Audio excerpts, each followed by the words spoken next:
right, and we are live for episode 9 of the least professional wrestling podcast, the Dad Bod Squad Pod. I am your boy, PJC. I almost forgot my name for a second. I'll throw it off to my tag team partner. I am formerly the raunchy one, Rick Jules, the other half of the official Dad Bod Squad. Somewhere beneath me to my, this direction. I got it this way for me. He's right here on mine. I'm going to pass the torch down this way. Crowder and I almost completed a chain to one of our regular hosts. You may introduce yourself to the people now. You may talk now, Blake. Cut me off, dude. I am the man who used to call himself beautiful and dress himself up as a Smurf. My name is Blake Cannon. And as you might see, we have a special guest this week. May you introduce yourself? Hi, I'm Kyle. I'm the Canadian Goose. How's it going? All right. Perfect. Now we're all here. We are short one TY Jackson, not by design. However, we are still super excited to have, you would do that. We're super excited to have you on the show, Goose. At this point, he might be trying for Dr. TY Jackson pretty soon with schoolwork getting in the way of the podcast tonight. Is TY trying to get a doctorate? I don't know. I'm just going with that. All these young kids and their skewed priorities. How dare they? Yeah, TY's I think he's just making that up. I think he's just a little biatch and didn't want to face me. It's fine. He probably just has a bad haircut or something. Doesn't want to show it off. And I don't understand why he wouldn't want to be on it. Did he not win our hot takes title this week? Did he not win it back? He did. It's still on my dresser here. So if he isn't here, does that count as a DQ win? Yeah, I totally forgot to tell Goose about that. So yeah, if we're done neglecting our guests to come onto this podcast, yes, Mr. Goose, how are you this week? I just noticed that you happen to have an actual championship belt there. This is the Dad Bod Squad Hot Takes Championship. It is totally not the NXT North American Championship. Not at all. Not in the slightest. We pass that beauty around because typically to round off our episodes, we'll end it with everybody delivering a hot take, wrestling or not, giving us a chance to explain it. And then we put the poll up on Twitter, and whoever wins the Twitter poll is the champion going into the following week. We'll switch it up sometimes. This week, instead of like a hot take, we were like, what's everybody's like cross-promotional dream match, and TY took it home with the Elite versus the New Day. I can't believe R-Truth versus Orange Cassidy did not win that shit. I can't believe Crowder got completely ignored, basically. I got completely shattered. Oh my goodness.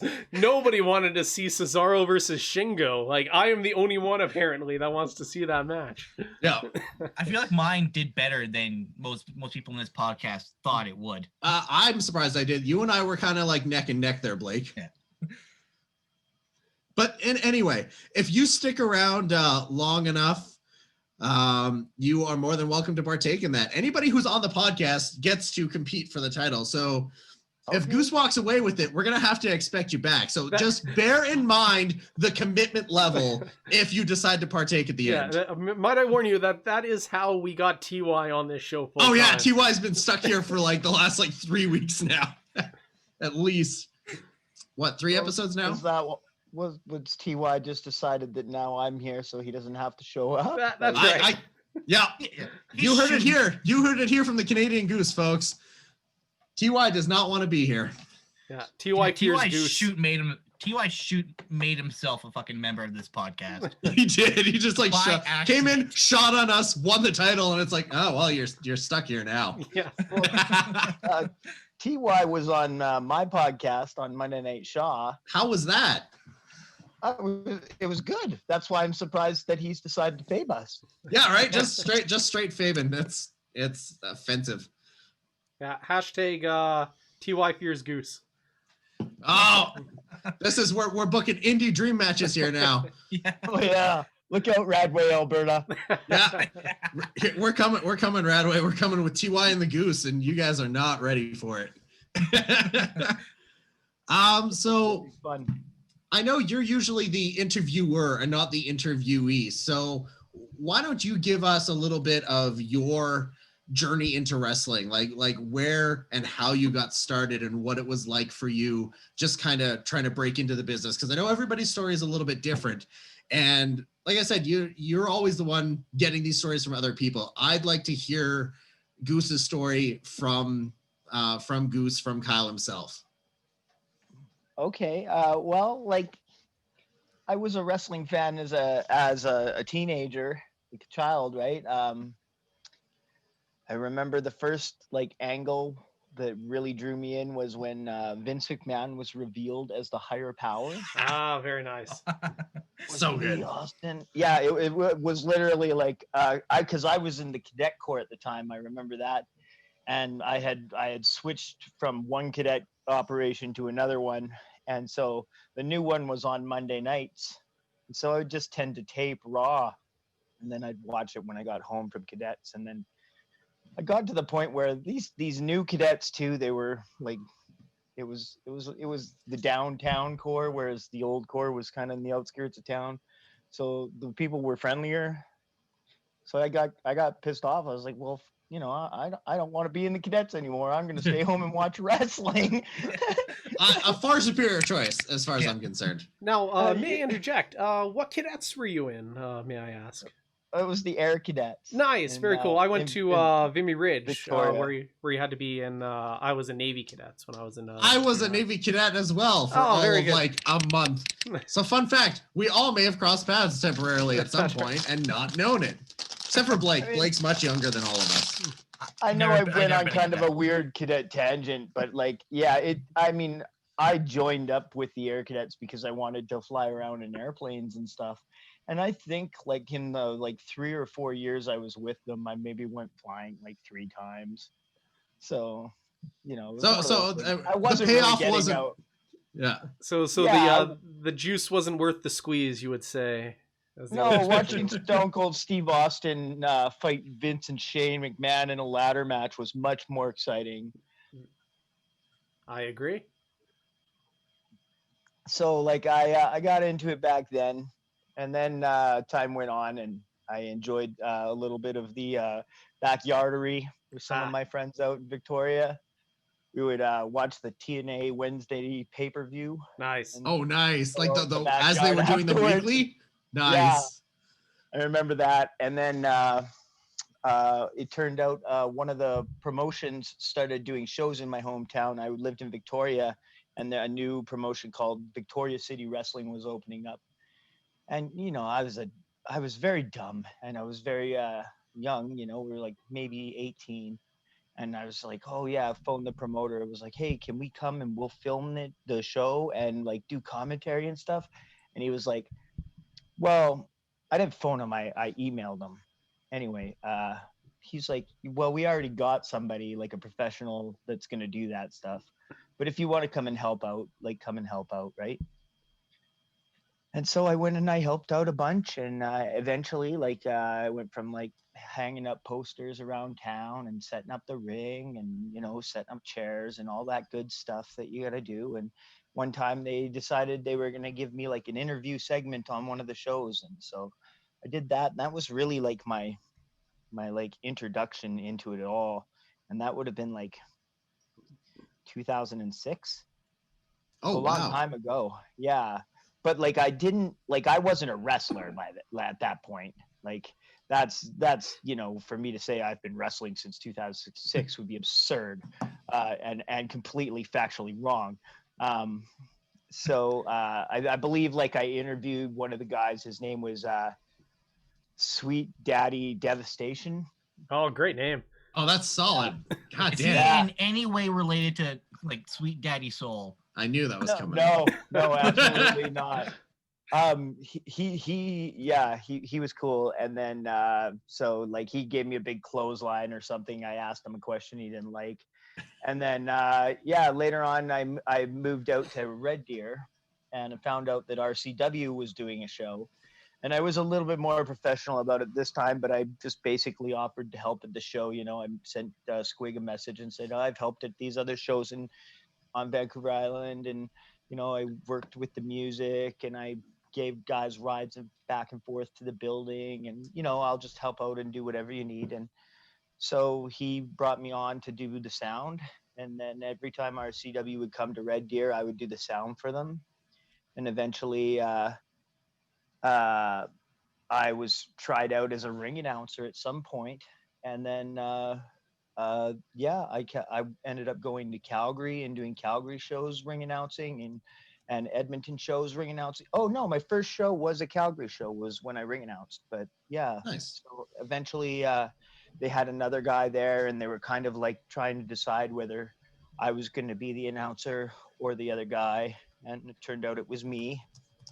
And so then I ring announced for a long time, and eventually the opportunity kind of came up for me to move to Red Deer, or move from Red Deer to Edmonton, excuse me. And then when that happened, Andrew Hawk, the Saltwater Savage, he started. He bought a ring and he set it up in his backyard and said, if anyone wants to come down and train, like come on down or whatever. So I was like, well, I'll come on down and train, and you know, so that's where I started my training. It was in Andrew Hawk's backyard, and I started in September 2018. That's when the training began. My first match was in October 2018. It was definitely not enough training time. My first match, but It never is. It I- absolutely never is. I feel that's like an Alberta thing. Like if you go on like Reddit and you read people's like wrestling journey, it's like they train for like 18 months, 20 months before they have the first match. It seems like everybody in Alberta, they're like into the frying pan almost yeah, right 3 away. months. 3 months in, I had my first match. Yeah. It was fucking terrible. For me, it wasn't Well, even 3 months I for me. think that like honestly what happened was I was like living at Squig's house, right? Like Steven Styles, the promoter for RCW. I was living at his house, and he was booked on this show it was called Lakeland Pro Wrestling. Oh Yeah. yes, Oh, yeah. Yeah, so they were doing a show, and this was in October of 2018. And he ended up saying he told me he hurt his back, and they wanted to throw me in as like a third guy so that he didn't have to take like all the bumps or whatever, not, you know. And like I'd just be like kind of like a bump dummy, and I was like, well, you know, like I'm really I like I say, like Austin, it was me, Austin, all along was the first angle I was interested in. So that was like what, like 20 years before this. So I wanted to be a wrestler for like 20 years. I wasn't about to say no, you know. Yeah. And so I went and I did it, and like I say, like I did get hurt. So there's a part of me that wishes I had waited till I was fully ready or whatever. But you know, it is what it is. And I went on from there, and I continued training with Hawk. And once this started snowing, we stopped training because the ring was in his backyard, and it was too cold to train in the snow, and probably dangerous to, you know, slip around or whatever. And then he ended up moving back to Newfoundland. And then a little while later, a few months later, Michael Richard Blaze and Tex Gaines were doing some training out of Force Pro Wrestling. And I got Steven Styles' blessing to go there and Nice. join up with their training. So I trained with them until they ended up getting shut down.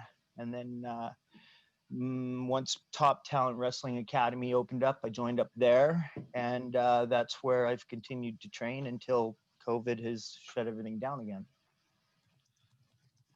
That is quite the journey, even from just like ring and show crew to actually getting in the ring. Like that was like an 8-year almost like time span that you committed. So like you were in the thick of it before you were even in between the ropes. So I mean, that's the kind of situation where I'd feel comfortable enough with a guy, like when they threw you into your first match, where it's like, okay, like he may not have all the physical training, but he's been around the business enough to have a more well-rounded idea of what to do in between the ropes than most other rookies in his situation. So I mean, like I think that's something that might have worked in your advantage in that situation. Well, I mean, I very much was like reliant upon, you know, my silly gimmick, like especially like right at the beginning, right? Like I was just honking and flapping my wings at people, and it was, yeah. So like, I think that was one of the aspects where it was like, okay, like I have to keep like the crazy athletic moves to a minimum right now, because like, especially like my first match, I just didn't have like, I could hit the ropes and take a bump, sorta. Enough, right? Enough to get by. Yeah. And yeah, so like, but like I say, like it was one of those matches, and then like eventually, like when I did show it to like I showed it to Hawk, and he was like, well, it was terrible, but it wasn't as bad as I thought it was gonna be. You know what? That is high praise for anyone's first match ever. Yeah. Like I would take that and be proud of that. Yeah. Yeah, and like I say, like it just like as soon as I had that match, and I, because like when I first started, it was one of those things where it was like, okay, I want to do like one match. And then I had that one, and it like I say, it did go ideally. And then I was like, I want to have a good match now. And I mean, eventually I had what would be considered like a good match, and then it was like, I just want to have more of those good matches, and now I want to have fun. I just want to keep wrestling, so like the whole I just want to do one match thing kind of went out the window right away. And you're like, this has got to keep going. I mean, everybody's striving to have that, and like that good match thing is so subjective, right? Like it's all in who views it. I'm still waiting for my first, so You've had matches. Yeah, I've filled time, so yeah. You are definitely not talking to guys who understand relying on silly gimmicks to get themselves over. Speaking of gimmicks, Canadian Goose, what was the origin story? How did that come about?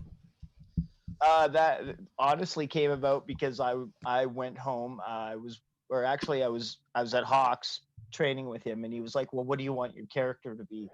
I was like, well, I'm already the ring announcer, like people know me for that. Why don't like some of the heels just start bullying me around, and then eventually one day I'll like bow up and there'll be a fight on our hands or whatever. And he's like, Kyle, nobody's gonna give a fuck about the ring announcer getting bullied. And I was like, oh. I hope I'm allowed to cuss. Anyway. Oh yeah, that's we cuss all the fucking time. Thanks, Blake. He goes, you should do like a masked like gimmick like Dead Zone does. And that's like literally what he said to me. So I went home and I was thinking about it, and I was watching wrestling on YouTube, and there was a TNA Impact video that came up, and it featured Moose, the big black fella, and he goes, Moose, Moose, Moose. And I was like, look at all, like everybody in the crowd was doing the whole like Moose, like the whole crowd was doing it. So I was like, well, what rhymes with Moose, Moose, Moose? And then Goose came to me, and I was like, well, I wrestle for real Canadian wrestling. I could be the Canadian Goose, Ducky the Canadian Goose was what I originally pitched, and then it just seemed like everybody sort of just, nobody even heard the part about Ducky. They just no-sold the Ducky part. They're like, nah. Yeah. And that was fine, because like I think that everything has worked out for the best, and I could fucking die happy now knowing that Canadian Goose is a parody of Moose. Like that's just fucking phenomenal. Oh yeah, and you know what's even better is like a few months after this, right? Squig brings the actual Moose into RCW, and he's convinced me that Moose is hot at me. You got heat with Moose. I don't think Moose was even aware of this. I mean, I wouldn't surprise me if Squig told him, and like told him that if I tried to talk to him or anything, just to like yeah, like I was, I obviously was like, hi, I'm Kyle, but that's about as far as it went. I wasn't gonna be like, yeah, I stole all your shit from TNA. Yeah, it's like, hi, I'm Kyle. It's like, are you the guy that's stealing my gimmick? Like, indie wrestlers stealing gimmicks? What? I mean, we don't do that shit. Well, there's a reason Crowder and I don't tag Dan the Dad in anything we post. Yep. Well, for my second match was me and the Canadian Grizzly Bear against Andrew Hawks and Vince Austin, Nice. the NVR, right? And Yeah. the Grizzly Bear was another fella that I was training with, and he wanted to be the Canadian Moose, and we would be like the Moose and Goose connection or something. Oh, okay, but like that's pretty good. I was I'm clapping like, for that. yeah, but there's already a guy named Moose, so you will be like the Canadian Wildlife Federation, and you can be the Grizzly Bear with that. And so we were, but he unfortunately ended up. He had a few more matches after that, but he got like a really bad like injury to his face, or like broke his orbital bone or something, and I guess like he wasn't able to wrestle after that. So That is a rough way to go out. Holy. well, more so I think it was like his wife was like, "You're not allowed to wrestle." Like that's it. You came too close. Not again. Yeah, which was a bummer because he was a good dude, and he was like really like physically large dude that was pretty athletic and stuff. So how long after that did it take you to go from that to tagging with Dead Zone? I honestly couldn't tell you how long.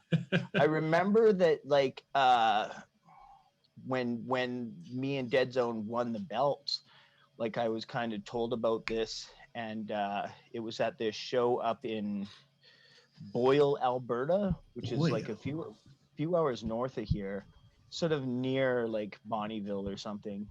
And the school where we were doing it at, we were putting on 2 assemblies earlier in the day, one for like kids from like kindergarten through like grade 4, and then one for kids from like grade like 5 or 6 till like grade 12, right? And it was there was a few of the wrestlers, me, Dead Zone, Giant Orion, Ref Smalls, Squig, and we all had to do a speech about how it's bad to do drugs and you shouldn't be a bully and stuff, right? I love when wrestlers do that. Just any wrestlers, just any wrestling promotion ever going out there being like, don't do drugs, don't be a bully. It's like one of my favorite things is on the internet. There is a PSA with like Marty Jannetty and Shawn Michaels that don't do drugs, and I am guaranteed that they're fucking high as a kite while cutting that commercial. It's Marty Jannetty. Don't do drugs. You might kill a guy. Yeah. Oh Jesus. Yeah. Yes, I'm sorry, Goose, but this podcast, me and Jules pull everybody down to our level. Wait, like, TY once had a promising future that has now been ruined by association with us. So I apologize that we're bringing you down as well. I pride myself on the fact that I forget what it was, but one of my jokes offended him so much he turned off his camera for a minute. Was that the one where you wanted to kill Roman Reigns because he already had cancer? No. That's that was different. You're such a dick. Oh yeah, that's another segment we do, by the way. We'll get to that though. We'll stop trying to put ourselves over in the middle of your interview. So we going and we're doing these speeches to these assemblies full of children, and like, all right, well, I was like, okay, well, if they're gonna make me do a speech, I mean, I'll be honest, I completely made it up like on the fly. It wasn't like, Squig did give me a little advance notice, but it wasn't like, hey, you have to write a speech or anything. So I just went and I like did it on the fly, but I got them doing the honk, honk, honk, right? Nice. During the children, like the grade, like kindergarten to grade 4. Oh yeah, those are the ones you get. Yeah, the whole place. And I got them to do it multiple times during this like assembly. I tried to get the grade 5s to 12s, but they just were like, this guy's an idiot. They were just no selling it. The grade 5s. You just got an assembly full of edgelords, just like yeah. So then we come and we do the show later on that night, and it's being held at the school in the gymnasium. And wouldn't you know it, like a bunch of the kids from the assembly were there. So as soon as our music hits and I walk out, they all started honking on their own. nice. And chanting like, yeah, let's go geese. Let's go geese. And Dead Zone's looking at me like, I'm not a fucking goose. But yeah, no, that was an incredibly good time for sure. And then me and Dead Zone went on, and we had a little bit of a run with them. Like we were told that, like, because I honestly thought it was like a rib on me or something, right? Because anytime anything good happens, I'm like, okay, what's the angle here? Yeah, like what's going on? Like who's working me? Yeah, and then so we were told, okay, you're gonna lose the next night. You'll lose them back. We just wanted to do it because this is a big show, and so we ended up going, and I guess they decided that we weren't gonna lose it back, and that we had a little bit of an actual run, and then it wasn't till I think COVID came and shut us down for a while. Once we returned, that's when me and Dead Zone lost the belts, and he turned on me, and we feuded for a number of months. So Now you're a tag team champion again. I have one half of the BEW, Best Entertainment Wrestling, not AEW but BEW. just one step away. It's the B show. It's fine. There's nothing wrong with the B show. Yeah, so I'm one half of the tag team champions there, for sure. How was the debut show for BEW for you? For me specifically? For you specifically. How was it for you? We're talking about Goose's story. I've been involved in, I was very happy and honored to be included as a part of the BEW show. The match that night was definitely not a favorite of my career, unfortunately, but these things, they do happen, and hopefully in the future they'll be just, it's just up and onward from there. You got the win. I'm trying to be nice about it. You know what? I I appreciate your level of like respect and professionalism, because it's too often too easy for anybody in this business when they're given an opportunity like that to just slag on whomever they want, or to try to go after and like bury anyone they want. And yeah, it's nice to know. And I've noticed this, like, for most like a lot of Alberta guys we've talked to, surprisingly, not just on the podcast, but like guys I've been in locker rooms with, aren't like that, or at least they're not like that anymore, where it's they try to put on a professional face, or they try to own up to anything that, like, it wasn't my greatest match, and like I kind of slagged here, and it was, it was what it was. And yeah. I really appreciate that attitude when it comes to something like that, instead of just like, hey, fuck this guy. Fuck TY, because he's not here. Yeah. I'll be honest, TY. It was me and Will the Thrill versus Steven Styles, and his partner didn't end up coming, so it ended up being a 2-on-1 handicap match, and there was just a number of circumstances that made it a challenge. And I alone wasn't up to just rising above that challenge, which really sucks, because it was Red Deer. It was my first time wrestling there. I lived there for a number of years. I did invite some people to the show and stuff. It just was one of those nights, unfortunately. So hey, at least you can get. Like I say, I tried my best to execute everything to the best of my abilities and whatnot. It just was one of those things where maybe wasn't the best thought out situation. Like anytime I end up being the heel, it gets a little weird for me, because I'm not used to that, but I like to have fun with it. Right. I remember watching.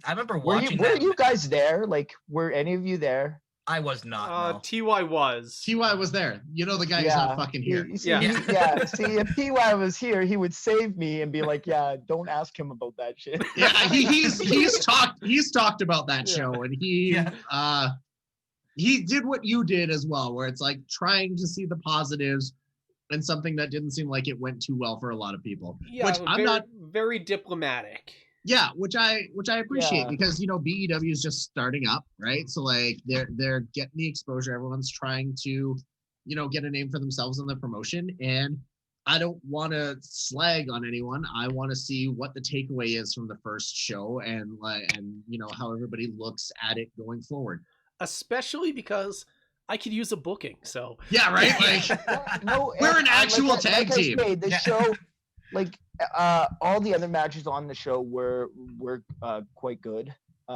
It just like there was just some issues with it, like having it on Thanksgiving. I think might not have been like the smartest idea, just because people are going to be with their families if they're going anywhere at all. You Yeah. know. Yeah. But like I don't know what you're it talking is about, what it but my is. I'm not. family.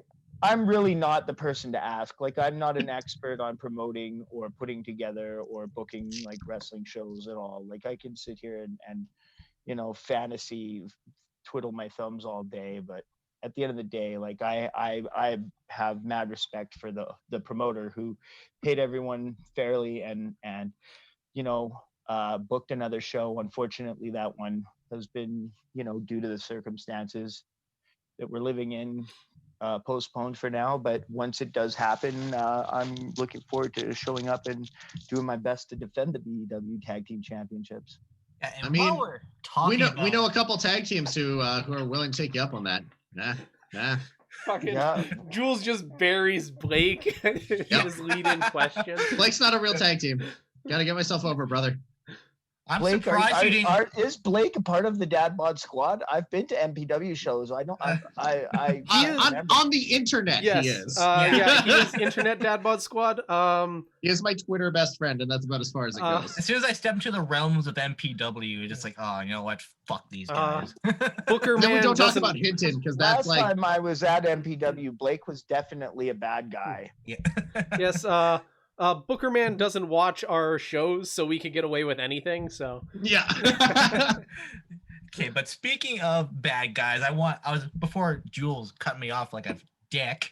I was gonna mention. I remember when I watched that match of the tag title match where you won the tag titles in BEW, and I remember being like surprised, like, holy shit, Goose is a fucking heel.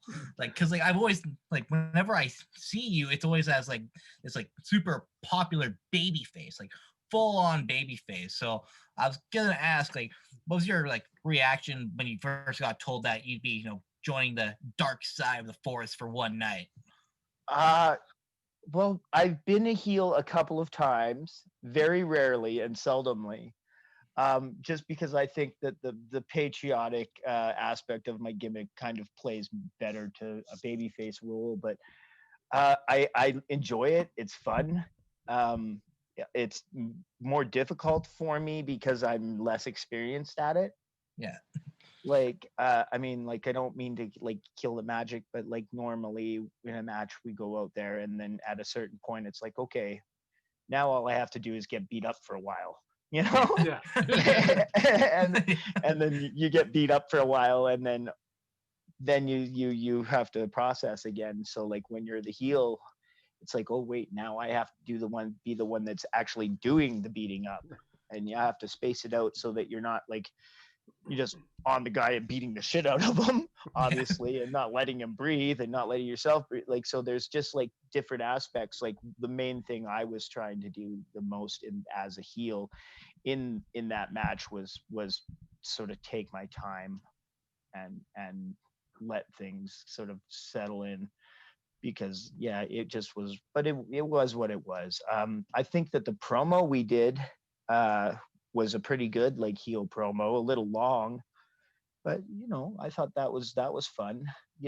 Anytime I get to talk smack, I like that. Talking smack is the best. I like, did you yell at any children? Because I think that's my favorite part about being a heel is yelling getting at children. Getting to bully children is the best. Well, because you're a child yourself, Blake. So it's compared to you guys, it's self-hatred at that point, Blake. You're just like taking it out on. You're like, nah, forget these guys. I mean, I pretty much like I called everyone in the building an idiot that night. Nice. I started with the rep, and then I went to the sound guy or something, and like I legit like told Will before I walked out the curtain, I said, okay, I'm just gonna ask you, like, what do you think of this? And every time I put the microphone in your face, just say I hate it. And so that was the whole basis for the whole promo, and that's all I really thought about. So we ended up going out there, and the sound guy kind of like, the music didn't cut at an appropriate moment. You know how it is on indie wrestling shows where they should cut the music, and then like there's a 30 seconds of it's just continuing, and the guy's like standing there like, hey, can you turn that off so I could talk? It's like, hey, yeah, like can we get this know? moving, please? Yeah, so literally like that's the first thing that happens, and I'm like, hey Will, what do you think of this sound guy? And he's like, I hate him. What do you think of this referee over here? I hate him. And so literally like I point to everybody and I'm like, well, what do you think of all these fans here? And I hate them. And then we get yeah. And I feel like if Jules and I were to do that together, I feel like Jules would like completely heal on me. Like he would say like a bunch of like the stuff that you said, and then he was like, what do you think about equal rights, Blake? I hate him. Oh wait, no. Yeah, right. He's like, oh wait, shit. Yeah, well, I was going for like a sort of like an Enzo Amore type thing, And I think that like I got told by one of my friends that came to the show, he was like, oh, the promo was good, which was his way of saying the match was not good. Yeah, right. It's like, hey, but there was a good takeaway. And you know what? Yeah. There's nothing wrong with like sometimes like cheap or easy heat is the best heat because you've managed to do something small but get under everyone's skin while doing it. And then like that's all it takes. Some people try way too hard to be heels when really it's just like, your town smells like Hinton. That was my entire fucking heat. I go up, Hinton smells like cabbage. Yeah, that was It was that was weird literally for me it. to like, yeah, it was weird for me to not join in on you guys with that because since I was the babyface in that match. And you're like, wait a second. Yeah, These are for all those of you- facts. Yeah, yeah. For those of you who don't know, Hinton is where kayfabe goes to fucking die. Oh yeah, like just while we're at it, Hinton is like the twilight zone of Monster Pro Wrestling. All of our weird shit happens there. Yeah. That's totally fair though, guys, because like I mean I don't mean like again I don't want to kill the magic, but even in RCW, like if you go to a Calgary show and you go to Edmonton shows, like there's kind of a sort of like different continuity. Yeah. Like some guys are good guys in Calgary and they're bad guys in Edmonton or vice versa. Yeah. I mean it's not like a real bad thing or anything, but like there is that sort of thing. And then you get those weird out of town shows where every once in a while even the Canadian Goose is a bad guy. It's just whatever you want. Speaking of like bad guy Goose, I do want to know what this was like for you because I was in the crowd during this and it was so weird during the clandestine clusterfuck last year where Goose wins, but like everybody booed and I didn't understand why. Like I'm sitting there in the crowd. I can tell you exactly why. This whole crowd just starts shitting on it. And I'm like, the fuck is this? Like the biggest babyface in this match just won. Like what the fuck? It had a lot to do with the fact that I eliminated Sydney, Shotgun Sydney Thompson. Oh, okay, so that's your first misstep. Yeah, like he was the one I was training with the most, and so like when he hit the ring, he basically went out and did every insane like high spot wrestling fucking crazy nut job thing you could think of, right? Like I think he jumped out of the ring. He did this weird suicide dive where he jumped towards and then turned, so his back he went out backwards. It was like shit. So weird. He took like a bunch of crazy stiff stuff from Thickness and from Baby Teeve and stuff. And then I came in and I eliminated him, and the whole crowd turned on me, and I was like, "Oh, that was the moment." We should have planned that a little better because, like, they were supposed to be down with that, and now they're just mad because they're not going to get to see Sydney do anything else. That's cool. Yeah, and then it was all downhill for the Goose after that. It kind of was, and then Tex got in the ring. And like he ran his mouth at me and I punched him in the face and pinned him and got the big win there. And that was like a legit punch too, like before the show, because he's like, yeah. I was like, well, how do you want me to punch you in the face? I was like, I want you to punch me in the face. Just shoot me. Just yeah. So Matthias, his sons are sitting there and sure enough, Sydney's like, yeah, just punch him in the face. I'm like, okay, well. Like I've already sort of Squig has given me a little bit of the third degree for doing the show in the first place. He wasn't like super happy about it, But so I'm here and I'm thinking, okay, well, I'm in the ring with Tex Gaines, who is the promoter of Force, and he doesn't want me doing this show because he's kind of under the impression it's like a Force run thing, which it wasn't. So I was like, the harder I hit Tex in the face, the least likely it is that like Squig will fire me. The less heat I'll get back in my locker room, right? Yeah, 100%. So I straight up like walloped him. And like even like I remember Ref Ben was there and he was like, "Oh shit, Kyle," and I was like, you know, I'm just and doing then, what I was booked to do, man. Like that's. Yep. I did it and I covered him and he was very proud of me or whatever. So Nice. like I'm happy it all went down. And you know, he had poor Tex had like a mark on his face for like a month. And but it was yeah. Sign of a good shoot punch then, obviously. I mean, yeah, like I say, like when he told me like legitimately punch me in the face, I was like, well, I can't, you know, like it was just one of those things where like I was like, okay, well, if that's what he wants me to legitimately try to hurt him and do that, then okay, well then you can't pull it. You got to give him what you got, right? Like I gotta do it. And like I say, like anyway, I just trying to be cute because like I say, like yeah, I figured the harder I hit him, the less likely that Squig was going to be hot at me, and it turned out Squig was not hot at me, and everything's good. So it all turns out in the end, it has even though it was booed in the moment, it has a happy ending once we get all the way back. Well, like I say, by that moment, I think it was kind of okay by then. It was just the moment immediately preceding me eliminating Sydney where I felt like I got booed. I think like by the very end, people were just kind of like, I think by the end, people were sort of on board a little bit more. They're like, okay, they all right. Probably would have liked it better if I had been eliminated by Sydney and then he's the one that bowed up and punched his own dad in the face. Yeah, right. Like I mean, way better, but. I was there. That crowd was super behind him. So let's be real here. The second he came out and was like doing all his high spots, it's like, oh shit, is he the guy? And yeah, I think when everybody lost miss Sydney, I'd like to wrestle with him more. I'd like to have like a one-on-one match with him one day. Do you have any dream matches in or out of RCW, your current promotions, BEW, wherever you're working? Do you have, even if it's like a Mount Rushmore of dream matches?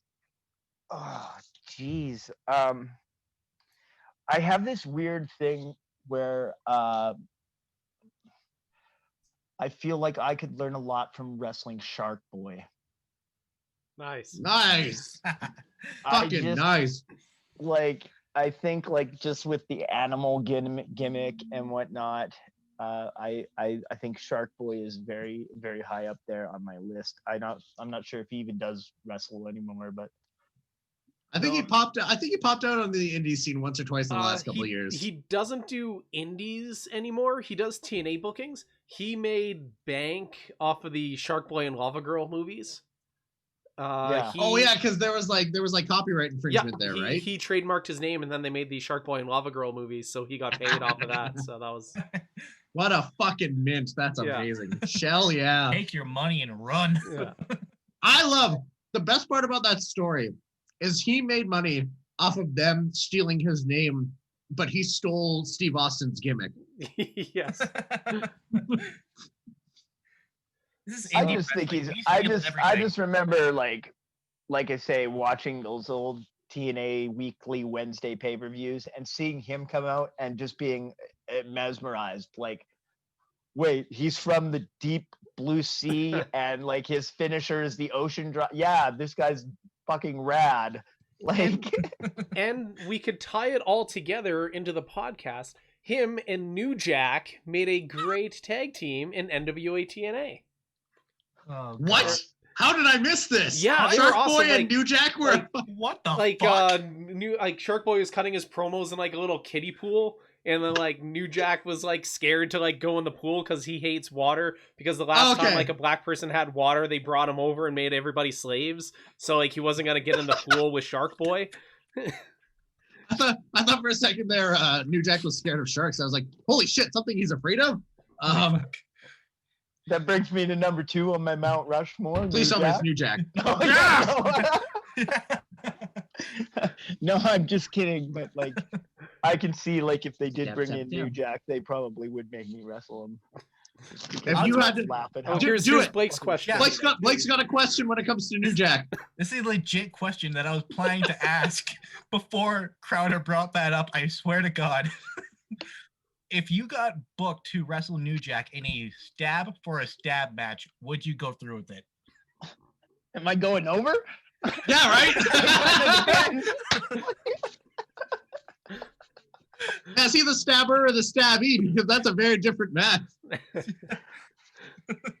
I feel like if you're going over, you're going to stab New Jack well enough that it doesn't that's count. That's a very personal question. Oh, man. Okay. Okay, Goose stream matches. We're back on track. Yeah, Blake got his question in, so Blake got his shit in, so Blatant setup from Crowder for Blake to get his shit in. I got my shit in. I'm out. It's more than you can say for TY. Anybody in Western Canada that you haven't worked with that you would like to work with? Ooh, that I haven't getting worked local. with? Yeah. I mean, like, I've wrestled Heavy Metal, and we've had some good matches. I'd always like to wrestle him again when I'm like ready for that. And like as far as being ready for things, like, you know, MRB is pretty obligatory answer. Like I trained with him a lot. He would just smoke me though. He'd eat me alive. Yeah, he's kind of top of the food chain in Western Canada here. Eh? But to not want to wrestle him would be pretty silly. Of course, like, yeah, and like, I mean, there's a lot of guys like I really wanted to wrestle Blake Cannon for a while. That's always I thought that would be fun. Like, there's some other guys in MPW like. You know, I had TY on my podcast, and I'd like to, like, you know, maybe do something with him one day. That'd be fun. Well, we got to settle this feud. He bailed when we got you on the show. Like this is an angle now. Like we gotta capitalize on this heat. Yeah, we gotta launch we'll launch our own show, man.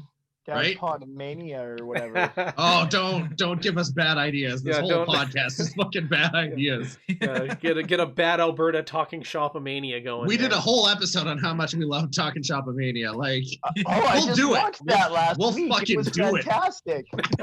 It gave me hope that one day I might be on pay-per-view. Oh yes. I'm at least as good as the fake Ric Flair.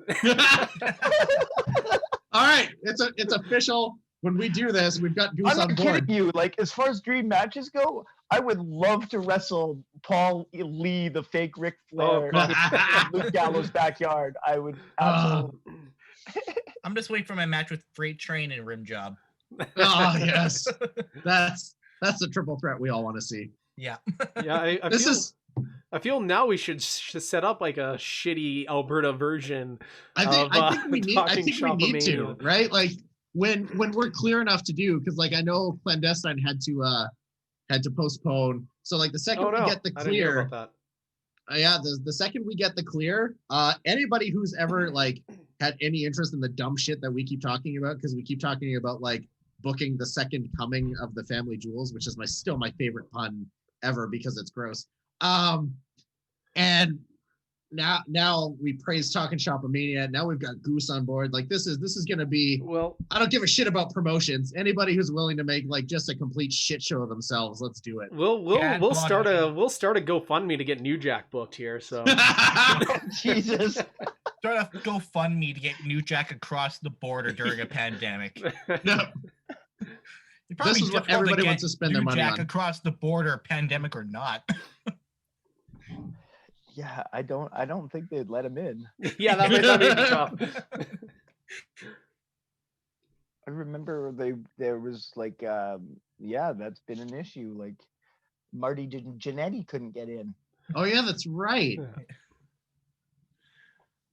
Okay, Damn. next So question. now I just have to use my powers, my QAnon powers to get Oh Jesus. to get Oh, New God. Jack pardoned. So yeah, right. You're QAnon powers. Yes. What Yeah. the fuck is a QAnon power? Mostly 4chan message boards. Yeah, Okay. that's it's like kindergarten to the Illuminati, right? Yes, It's like pretty much. you're internet trolling your way into the upper echelon, into the New World Order. Yeah, it's falling upwards. So Yeah. Which is exactly how it works. yes. Let's see if anyone else has anything else prepared for Goose. I do have one that I'm very curious about, and this is specifically people who have been like in direct contact with you, because like I could ask here and be like, what wrestlers inspired you? And I mean, like, it's always cool to hear that come, like, where that comes from, but I'd like to know who in your personal wrestling journey, from where you started on the island all the way to Alberta, who the 3 most influential people in your wrestling career have been. Oh wow. Yeah, I came prepared, bitches. I didn't. I'm sorry, I everybody. Other than my New Jack question, I came in with nothing.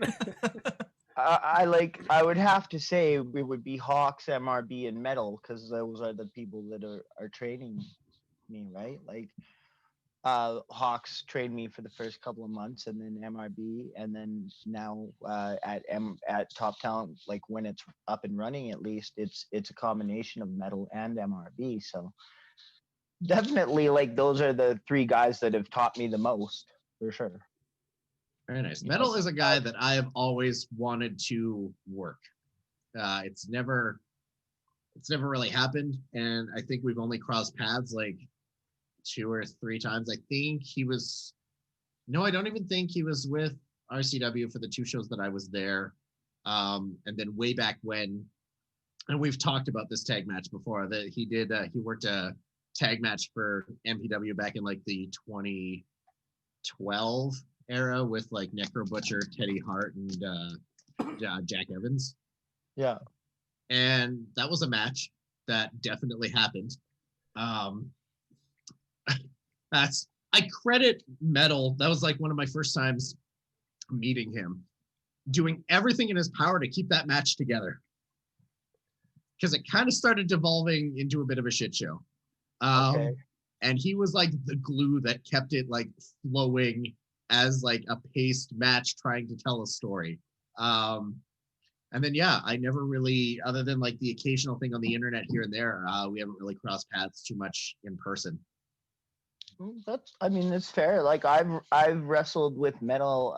We've had 2 one-on-one matches, and then we've been in a couple of a few tag team matches against one another, and battle royals and the such. But like it's always good because Metal does have like just like a supreme air of confidence to him. Like there's no doubt about it. He knows what he's doing. So follow his lead and you'll have a good match. And he's more than willing to like discuss like ideas and stuff too, and all this and whatnot. So like, yeah, it's I love wrestling with Metal for sure. I love hearing stories about guys who are like the respective top of their food chains, at the top of their game, willing, like ready, willing, and able to work with anybody. Because I've, everybody's seen it so much where somebody at the top likes the pecking order where it is, and they're not afraid to take advantage of that position. And I love that we're kind of seeing more of a role reversal in that sense in a lot of markets and a lot of locker rooms, where everybody's more willing to work with each other and understands more of, this is the business, we're all in it together, it's all for the sake of the show and for the fans. It's not about me being the best in Alberta and needing to like 2002 Triple H bury everyone in front of me. I mean, I don't really know what to say about that. I mean, all I can say is that, like, I mean, I'm sure that when, you know, Metal was first probably put in the ring with me, he probably did take it on as like a challenge to pull a good match out of me, right? Like, it's like let's not be let's be frank about it. I didn't always have a reputation as one of the best wrestlers in Alberta, and I still am not one of the best wrestlers in Alberta. I think I've graduated from like absolutely completely terrible to, you know, somewhat passable.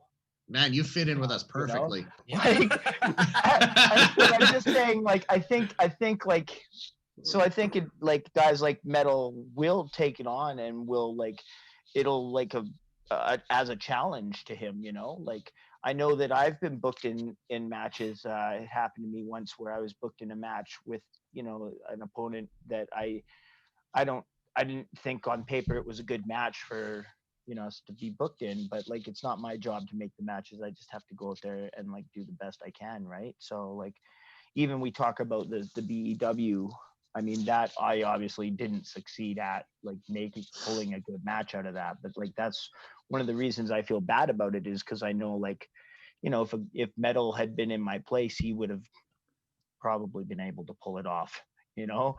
So I mean, and that's just a testament to, like, you know, the top talent is not just like a moniker. Like, he lives and works and trains for that. He does everything he can to be that.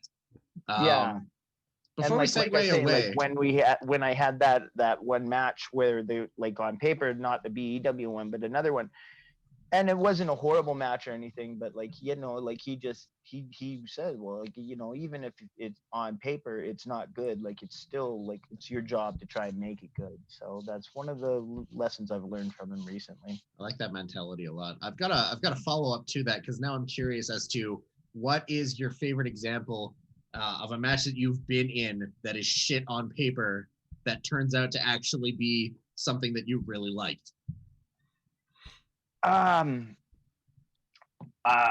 Okay, this one would be the I've got a match I had with Squig.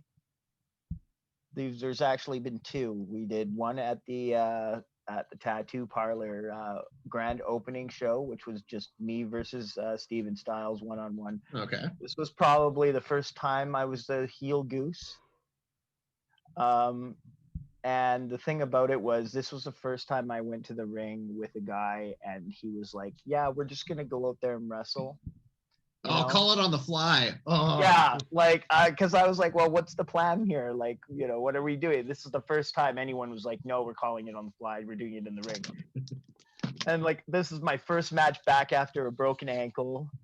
And, you know, like, it's me and Squig. So like I say, I had a bit of a reputation. Squig has kind of a reputation too, as not the greatest of in-ring tacticians, you know? So on paper, yeah, the match like is awful, like legit, like you watch it and the wrestling is not executed well, but there's a lot of like gaga and like shit talking and like crowd interaction that's going on there that was pretty fun. And like, he was like working my like my man boobs the whole time and stuff. Like, and like, what do you like, he tried to get in some like, he tried to like call out some kid's dad, and I shot it down and started up trying to get like a deadbeat dad chant going. And nice.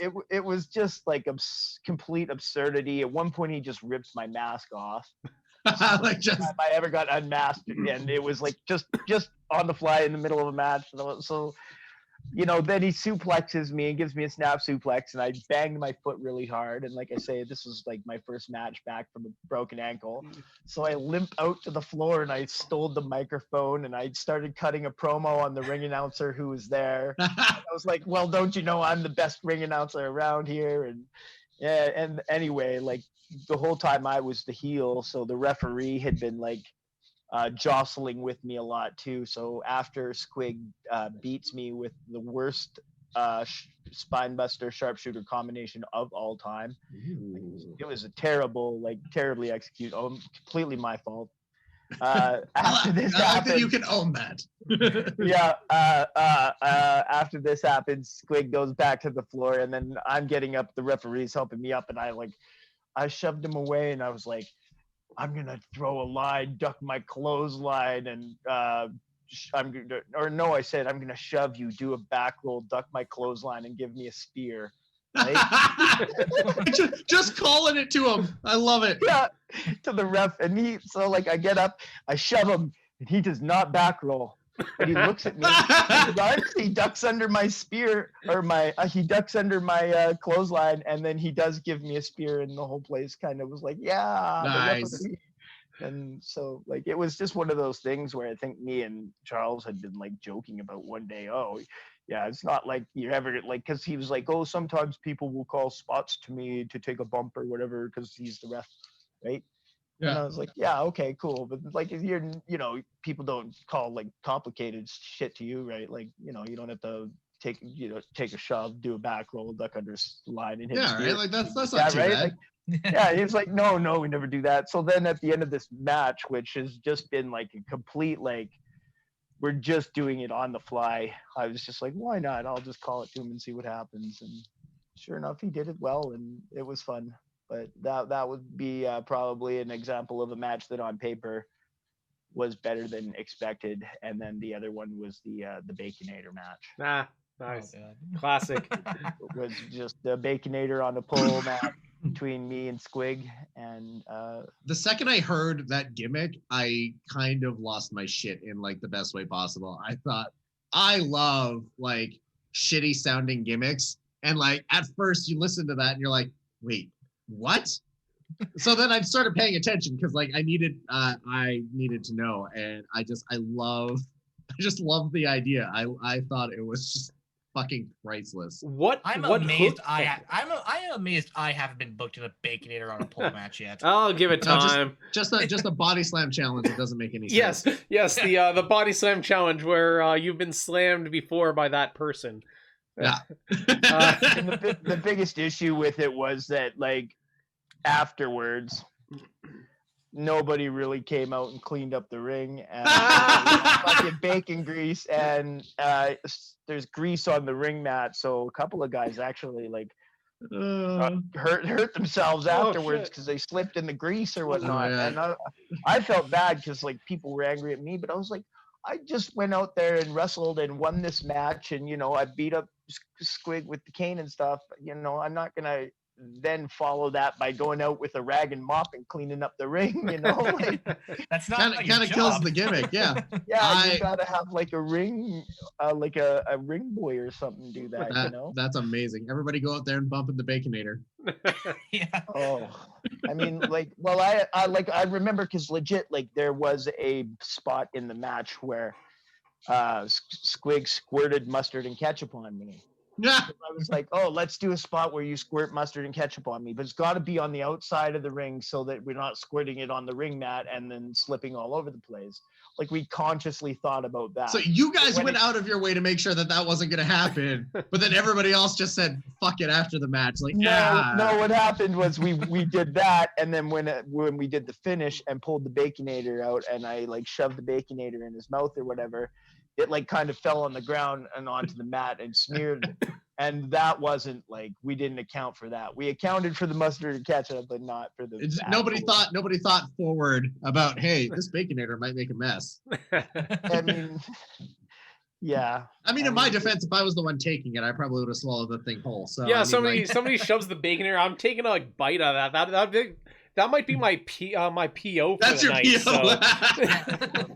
I mean, it was one of those things where, like, some people are like, oh, it was terrible and it was awful, Kyle. And I was just like, well, like, I think that just like me and Squig going out there and wrestling, like, it gave us a little, like, something extra to try and make the match, like, more entertaining, It's a match for entertainment value, which I feel like is so hit or miss with people these days. Like, so many people are like, I want either the hard hitting or the athleticism. And it's like, guys who go out there and try to do matches for the sake of entertainment either get loved for it or they get slagged on for it, right? It's stuff like that Mimosa match with Jericho and Orange Cassidy, right? Or even locally here, the clandestine dildo on a pole match, right? Like, I love all that shit. any of these dumb gimmicks for the, especially if they make sense. Anything gimmicky, anything for the sake of entertainment. Like everybody forgets that like wrestling is more or less real life Looney Tunes in a lot of ways, but people are afraid to embrace it. And I love it when people are completely willing to, like, you know what, this is fucking ridiculous. Let's be fucking ridiculous.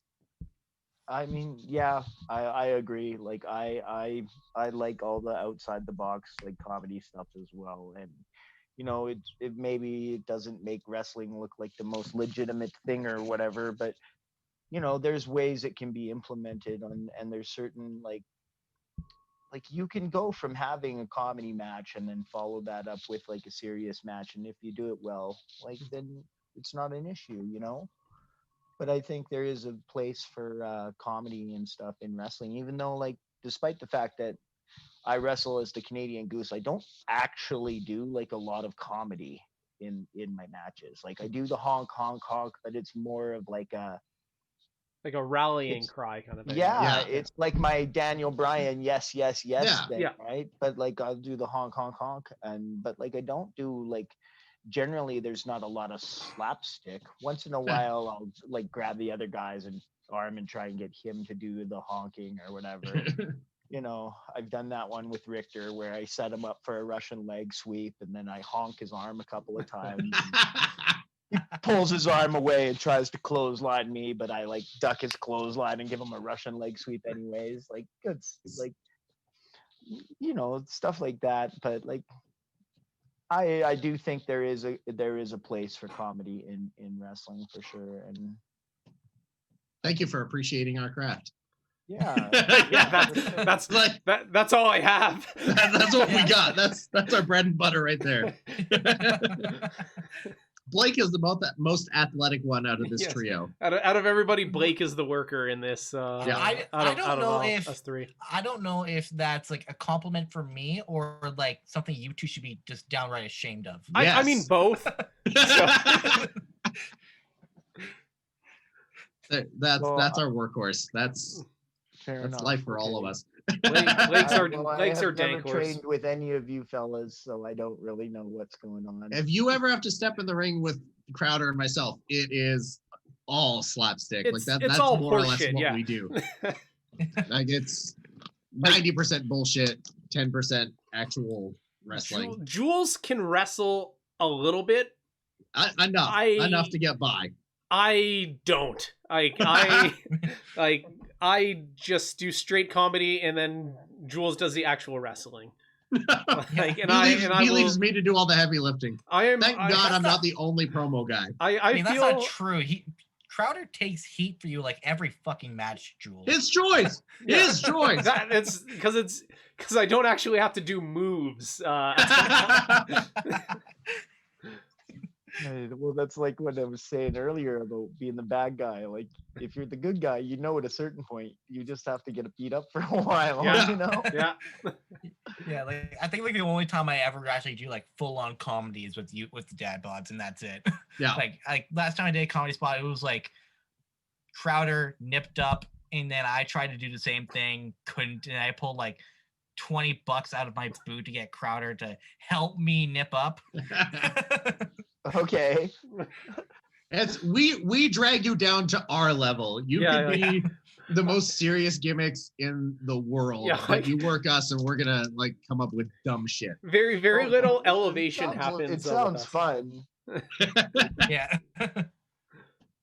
We play for the yucks. That's what we do. So Goose, how have you been keeping busy the last like 8 months? Well, I mean, until they shut everything down, I was wrestling. Oh yeah, I guess what is it like wrestling weekly? Yeah, how is it wrestling every week? It's fun, for sure. Like yeah, it's great. I wouldn't trade it for anything in the world. It's a really good time. You know, I unfortunately did go a little, I think, like too hard and ended up getting injured for a while, which that sucked. But once that mended, it was great, and we're off to the races again. But unfortunately, now it's all been shut down again. So, it's a bummer. But it's doing 2 shows a week and was pretty good because okay, well this weekend you know what you're doing and where you're gonna be, and you're probably gonna get a little bit of money, and then you'll have your matches that you can look over and whatnot, and and then in between there's training and stuff, right? So what's life for you like post shutdown now is I think the next direction to go in. Like how have you been handling, what have you been doing now that everything has kind of come to a halt? Well, wrestling wise, I don't know, I got my pro wrestling tees store up and running. Oh shit. So Nice. I got a Canadian Goose t-shirt available there now. I've just been doing the podcast, Monday Night Shaw, doing this thing here with you fellas. I've got one coming out with Gavin. He's doing a series with a bunch of folks from the Clandestine show. Nice. Other podcasting stuff might be coming up soon in the future, which would be cool. And then other things I'll go on YouTube and speculate out, see if I should maybe try and find a new wrestling entrance song or that kind of stuff. But no, there's not really with all the restrictions in place right now, you're not really legally able to really go or do much. You know what I mean? Yeah. So it is what it is. Hopefully That's why we do this. Taken care of. And I have heard that there's a vaccine coming and stuff. They've already in production of a vaccine. So hopefully once that just gets widely distributed, we can all just go back to normal life. I remember last year when we had the Godfather in Calgary, and there was 450 screaming fans in the Nice. Calgary Legion, and I got to wrestle with Slammer and Bryce the Slammer, and with Jordan Aries and Tyson Hiller and D. Dwight Davis. It was a big 5-way scramble match, and I hit a headbutt on D. Dwight Davis, and the whole place lost their minds. And it's just Sounds I like a hell of can't a wait show. to get back to this. It was, that show was a milestone show for me for sure. It was definitely the show where I was okay, I'm just gonna keep doing this headbutt because It's working. It's Yeah. working. it does. It works. It looks devastating, and it's generally it's not something that I whiff out on many times. So. Just watch out on that vaccine for microchips and mind control. Oh, that's how they get you. Oh God. That's where they get you. Is this Yeah, how that's we where we get all started. work? Is this how we work ourselves into the Illuminati discussion? We've already I done it mean, at least once. I feel like I've tried to trend that way once, but Yeah, I but picked Blake up on kind it. of We were there. no-sold it. So He's starting to not allow our bullshit at this so point. Blake's learned not to take the bait. So Oh, God. I mean, See, but look, he's throwing us off. He's throwing us off our game because for once he's not wearing the tube. I was yeah, about that's to right. mention Yeah, that. Yeah. So we know where you're at. You can't lie to us, but you're trying to throw us off the scent like we're not gonna notice. yes. Where is your New World Order symbol there, Blake Yeah. Cannon? You mean my Legend of Zelda toque? I mean, if that's Legend what you have of to call it. Zelda 2. Yeah. I can see your Mighty Ducks jersey. Yeah. Yeah, my Goldberg Mighty Ducks jersey. If you turn those 33s around, there's a couple of pyramids in there. Oh God damn it, Jules. We all know. Like we accept that you're not an actual member, but we do know that you're a slave to the brand recognition. So whether you know it or not, you are broadcasting the idea, the support of the Illuminati. Take that 33, add another 3, times it by 2. You got 666. What are you hiding, Blake? Yeah. You and your fucking Steiner math. Okay, listen, me Beelzebub enjoy- Blake Cannon. Yeah, me enjoying Legend of Zelda does not make me a supporter of the Illuminati, you Mhm. fucks. And And I quite don't believe possibly you. the Antichrist now. I played the new Legend of Zelda game. It was badass.